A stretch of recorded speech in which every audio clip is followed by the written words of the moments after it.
Let's begin in the Volta region. The absence of computers in schools for the teaching of ICT remains a major threat to education in remote areas of Ghana.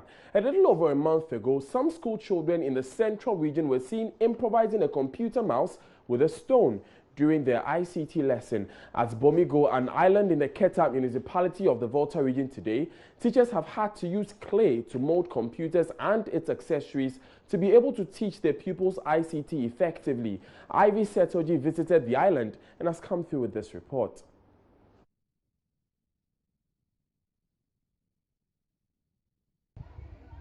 Bomigo is totally surrounded by water. The town is best known for the large deposits of clay, but that is not the only unique thing about this community. They also have no access to electricity, a situation residents say is adversely affecting development there. The school located in this island is dilapidated, and like many across the country, there are not enough teaching materials for teachers to use. As a result, teachers here are forced to improvise. A case in point is the teaching of ICT. You plug it here before you can use it. And this is what we call cordless mouse. All of you? Cordless mouse. Cordless mouse. Cordless mouse. Or wireless mouse.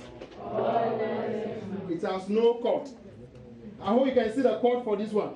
Yes. And this one, it has no cord. That's why we call it what?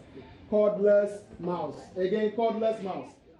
There are no computers and accessories here for ICT lessons. The teacher uses his single laptop to lead the teaching, and the pupils have to imagine what computers are by, relying on computer accessories like keyboard molded of clay. One of the teachers I spoke to, Thomas Ahiabor, believes relying on clay molded computer accessories, although not the best, is the best they can do under the circumstances. And sometimes I make use of the one laptop for the basics, class 1 to 6 also. And most of the times my battery ran down. I only use it for 30 minutes, then it will run down. I have to go and look for light because the place I'm teaching, there's no lights. And we have only power band for the use of the laptop, but we don't have the inverter on it. So for now, we are not making use of it. And the children find it difficult to learn using one laptop because they have to practice. So it's only one person who can use the laptop. The rest, they'll be idle, looking, playing around. You have to control, tell them to keep quiet. So I told them to mobilize using mat, to mobilize laptop, mobile phone, power band, anything related to ICT. And they did that, and we used it in the class. And they did the laptop using mat. They created the keyboards on it, the function keys, the bottom row keys, the upper keys, the case lock, and everything. We find it difficult to learn ICT because we don't have laptop. Our school our building structure is not good. As you can see, as here, this was constructed by the community. Okay. So, as the only problem we have here too, the community, we don't have any government work also here. We are pleading the government to come and assist us. Residents here want government to come to their aid and help develop the numerous tourist sites they have here, including the scenic mangroves. According to them, developing these sites could transform the community and make it possible for them to buy enough ICT teaching equipment to save the children this regressive teaching and learning experience. Reporting from Bomigo, Ivy Setoji for Joy News. Now, in the northern region, residents of Gumani in that part of the country are appealing to the Tamale Metropolitan Assembly to step up work on the storm drain under construction. The storm drains are expected to help reduce the impact of the perennial flooding and loss of lives in the area during the rainy season. Their call comes at the back of Tuesday's heavy downpour that claimed 4 lives, submerged homes and rendered many homeless in the metropolis. Joy News' Hashmin Mohammed visited the most hit community in the immediate aftermath of the flood in the Tamale metropolis and reports how an abandoned storm drain system in the area worsened the flood situation.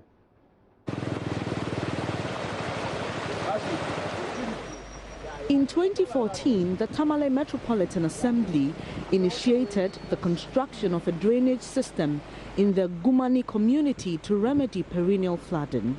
The construction of the drain is a project under the Ghana Urban Management Project, GUMP. The GUMP project was made possible under a Ghana-France collaboration with a €40 million loan secured from the French Development Agency, AFD. It's been 4 years since work started. Residents say they are yet to feel the impact of the project. We were expecting that with the completion of this project, there will be no flooding. But at the moment, it has compounded. So this work is as best it was not even begun at all. Yesterday rain, it really caused a lot of harm on us because it spoiled a lot of things. It carries away our materials and animals, especially we those near to the gutter. That's my house. That's where I live. You know, when you look at this place too, they finished the first part of the contract. When they finished, instead of them to cover the lapses of they couldn't. The cutter was not full, but the sizes were full. So we are pleading to them to come and just cover the sizes. And when you look at the chips here and the kiosks here, it has given to another contractor to come and start the second phase of the project. Public Relations Officer of the Tamale Metropolitan Assembly, Issa Musa, tells Joy News the project has not been abandoned as perceived by residents. The project is not abandoned. As a matter of fact, that is the first phase that has been finished. The second phase will even make provision for a storm drain. If residents can turn every open drain and every available public space into a dumping place for household refuse or a public place of convenience, what do you expect? And they just do that even with objects such as stones, which they use to clean themselves after eating themselves. And over a period, the assembly moves in to silt these drains because they get silted in the process. And then we have floods, and we want to put the blame squarely on the doors of the assembly.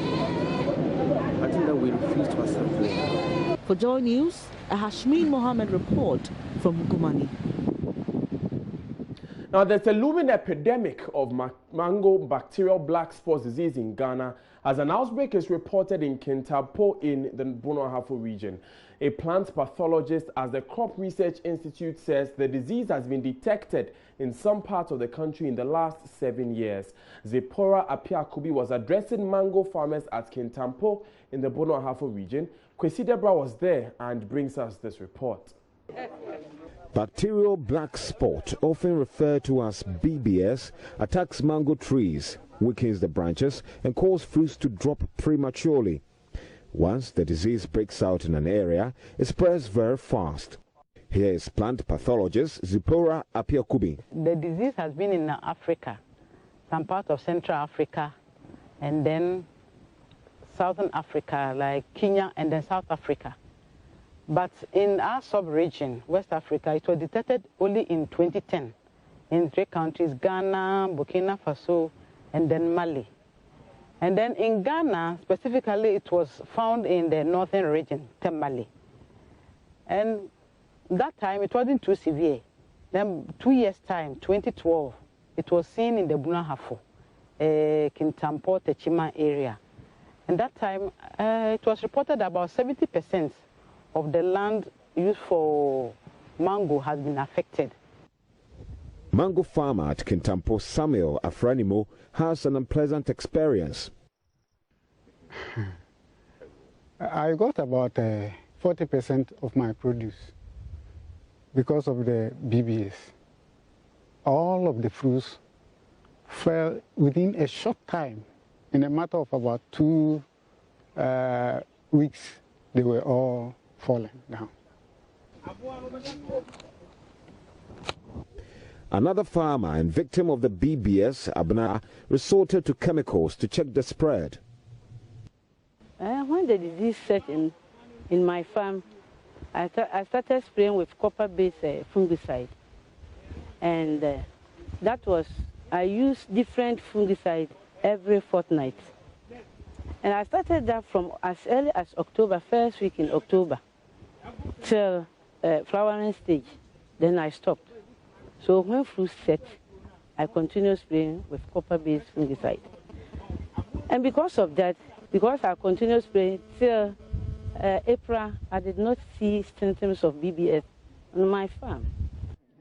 Earlier this month, an outbreak was detected in Kintampo and nearby areas.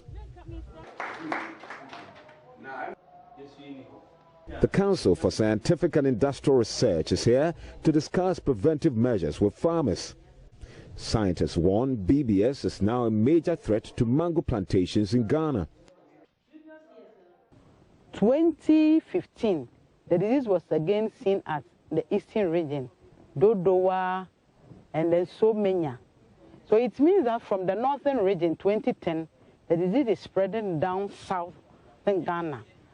That is why we want to tell farmers to take the best preventive method to use disease-free or seedlings that are free from the disease, BBS. Because the disease has been here for not for a long time, we have so many seedlings that do not have the disease. So we are advising farmers to use seedlings that are free from the disease, and then also use manual preventive measures like good hygiene in their farms, and then pruning, doing the proper pruning, use the proper method to do pruning so that they don't open up the trees for other infection to start.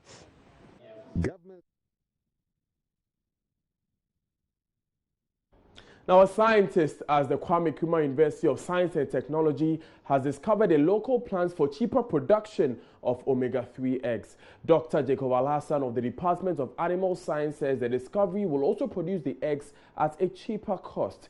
He was speaking at a community outreach at Apiedu Kokobing in Kumasi. Kwesi Debra reports. Dr. Hamidu is the brain behind the omega-3 eggs project in Ghana. Dr. Hamidu presently uses flaxseed oil, which contains omega-3 fatty acids. Omega-3 fatty acids are essential for brain development. It also has potential to help reduce cardiovascular diseases in adults. He aspires to make the designer eggs more accessible, especially to rural children. Dr. Hamidu wants government to incorporate omega-3 eggs into the school feeding program.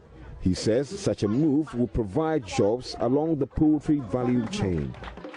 Dr. Hamidu says he's looking forward for government funding to expand egg production from the local plant and advocates government to take on such a project.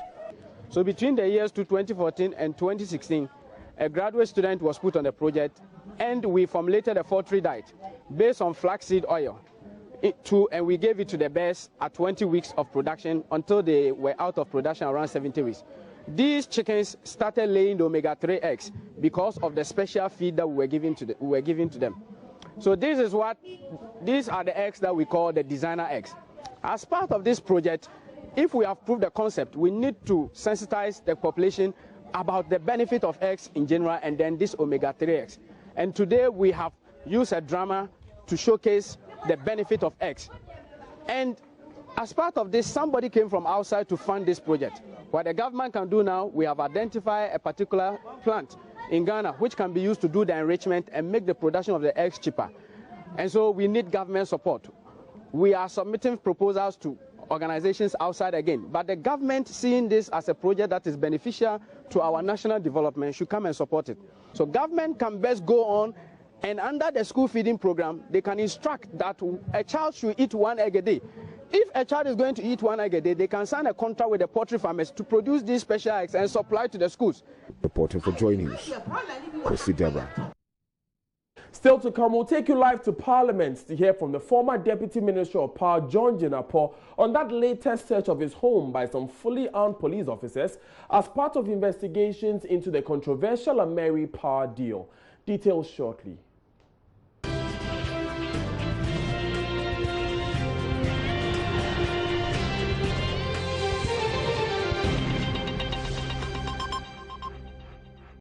Now, before we go to Parliament, hundreds of the 2017-2018 National Service personnel are wasting lots of long man hours in winding queues at the Accra Metro Registration Centre just to be able to go through a biometric process. Some have had to get to the centre as early as 2 a.m. but are still not guaranteed of a successful registration as the officials only deal with 400 people daily.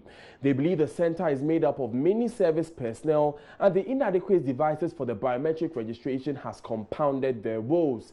Joy News' Maxwell Agbagba was there and has come through with this report. This is my third time of being here, and today I came yesterday. They said they are giving card so that we come tomorrow. So I came here this dawn, 3:30. I was in the queue. We were here, and the policeman came that he was listing a list. After the card yesterday, they wrote names. So it means that if your name is not on the list today, it means you can't register today. They will write another name, then we come on Monday. So we are in the queue waiting for our names to also be written so that we come on Monday.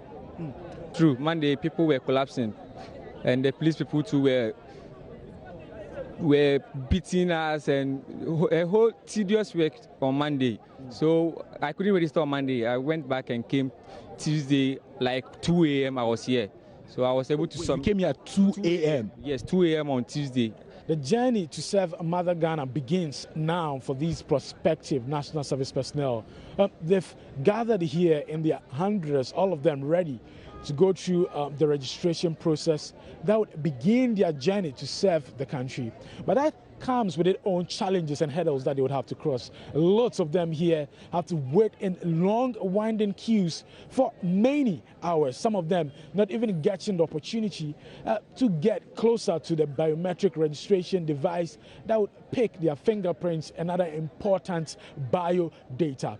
They contend that if loads of laptops were provided for the National Service Secretariat, they could have done this in a speedy manner. They are not too excited about standing and enduring the sweat here in these queues. This is my third time of being here. I was here on Monday, Tuesday, and today. Monday, I got here as early as 4 a.m. And also, it's like you're trying to be patriotic to your country by having the national service. You are serving the nation, but it's like it's national suffering, as some of them will say, because the hell you have to go through, the stress. This thing could be done online because they have our details. We registered earlier; they have our details. So why don't we just do this thing online to at least save us some stress? They decentralized the system with the Accra Metro. They decentralized the system now. We had zones, some Ladma, there is some just here, across here. Like, they've done all with the decentralization, but you know, Accra Metro, like, it's choked, it's stuffy. So I think they can do something more about Accra Metro. There are over 200 people here at 1 a.m. Yes, and I called again at 5 o'clock and I was told a little over 400. So clearly, that prevented me from coming. Today is actually my first time. I came and then I'm done with the submission of the appointments letter, left with the biometric registration. But just like my sister here said, for Accra Metro, you know that clearly it perhaps is the most busiest place in this country. We have all the offices, the department, ministries here. And so you don't expect, and I can tell you that out of the 91,000 people who are expected to serve, I can tell you that for Accra Metro, we're not having less than 15,000. And so you don't expect us to just within the period of a month, no scheduling, and you expect us all to come in a scheduled manner. I think moving forward, what the Secretariat should consider is actually scheduling that. If let's say we have 15,000 and we are using a month for the registration, you can schedule that. Let's say a day we are having 200, and you actually listed them and send them messages to that effect. Now, a team of fully armed police officers are said to have searched the Tema home of former Deputy Prime Minister John Jinapor. The search is said to be in connection with police investigation into the over $500 million AmeriPower deal to supply the country with 250 megawatts of electricity. There had been earlier searches in the homes of former Power Minister Dr. Kwabena Donkor and the technical advisor at the then Power Ministry. Mr. Jinapor said the officers took away his mobile phone and also requested to see his laptop. Let's cross over to Parliament, where our correspondent Joseph Opoku-Gakpo is standing by with the latest. Joseph, you have been interacting with the Member of Parliament. What more have you gathered on the raid? Well, he tells us that it all happened this morning around 7 a.m., just when he was about stepping out from his residence and leaving, by his security people, that the armed police persons have come around and that they are looking for him. He will allow them in because at a point in time they showed him a court warrant that indicated that they had the authority to come search his office, to come search his residence. He says that they were looking for documents on the AmeriPower deal. He told them that he has no such documents and that he left all the necessary documents in the Power Ministry office before he left, that particular position.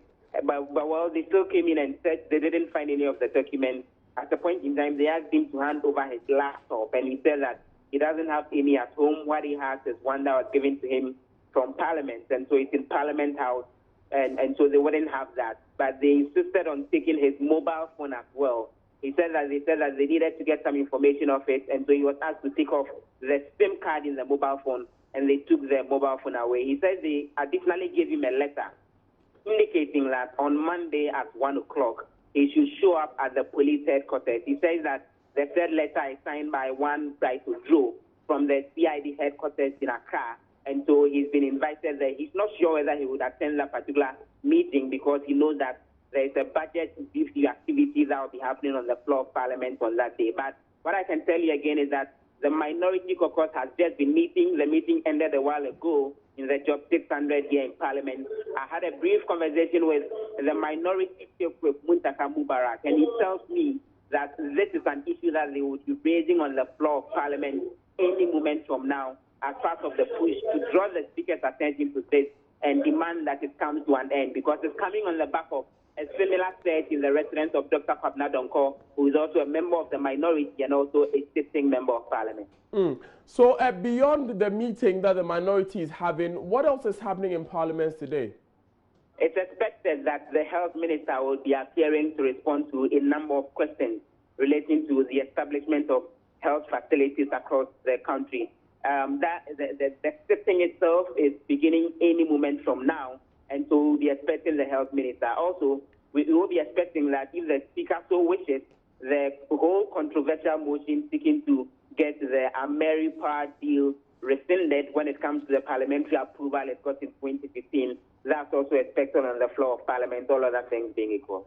Right, thank you very much, Joseph Opoku-Gakpo. He's our man in Parliament. They're bringing us the latest with those issues with Mary. Now, moving on, more Africans in the diaspora continue to trace their roots to Ghana to reconnect with their relatives after decades of losing contact with them.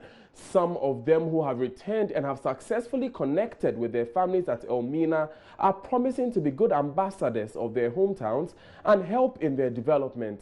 Paramount Chief of Edina Traditional Area, Nana Kojo Kondia, has been performing rituals to receive his subjects back to their roots. Richard Kojo Nyako has more for Joy News.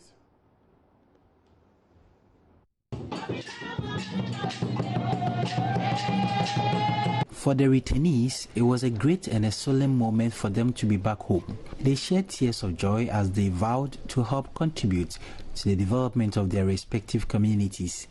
The Omahin of Edina Traditional Area, Nana Kojo Kondia, who welcomed the diasporans back home, expressed his utmost delight in the reunification. He requested the now indigents of Elmina to focus on education, health and sanitation. Mama said, "How be waya ahoho wo fihara na wo krai na wa asa na wa aba nti wa aba da na wa be fie so wa be fie so da na mama na akwa aba." I want to make them understand that they are no more strangers on this land. They came from this land. They left us and they have returned. This is their home. I am using this opportunity to welcome them back. I want them to understand that where they came from is far developed than what they have come to me.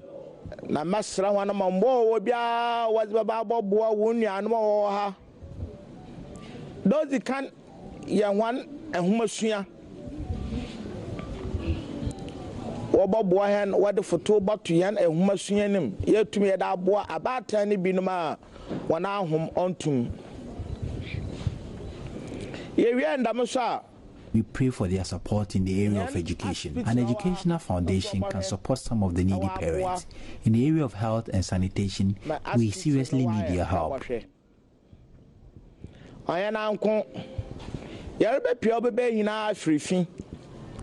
It's a master one so Wababoan and Zama Yabotum Yadaye once a Juma, me chrono no more watso.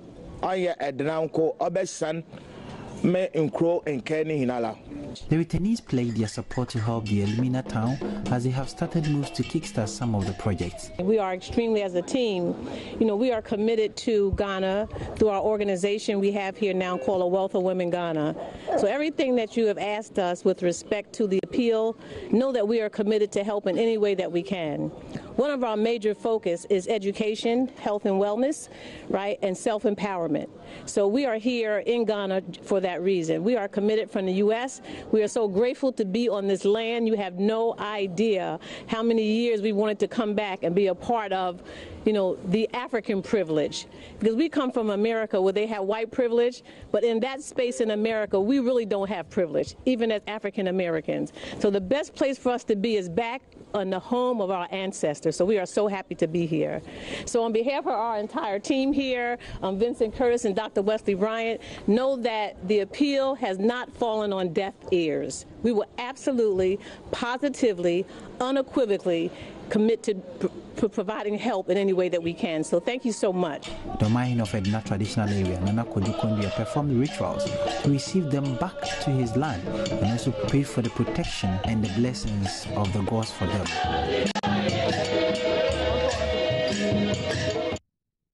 So that's it from this bulletin. For more news, log on to myjoyonline.com.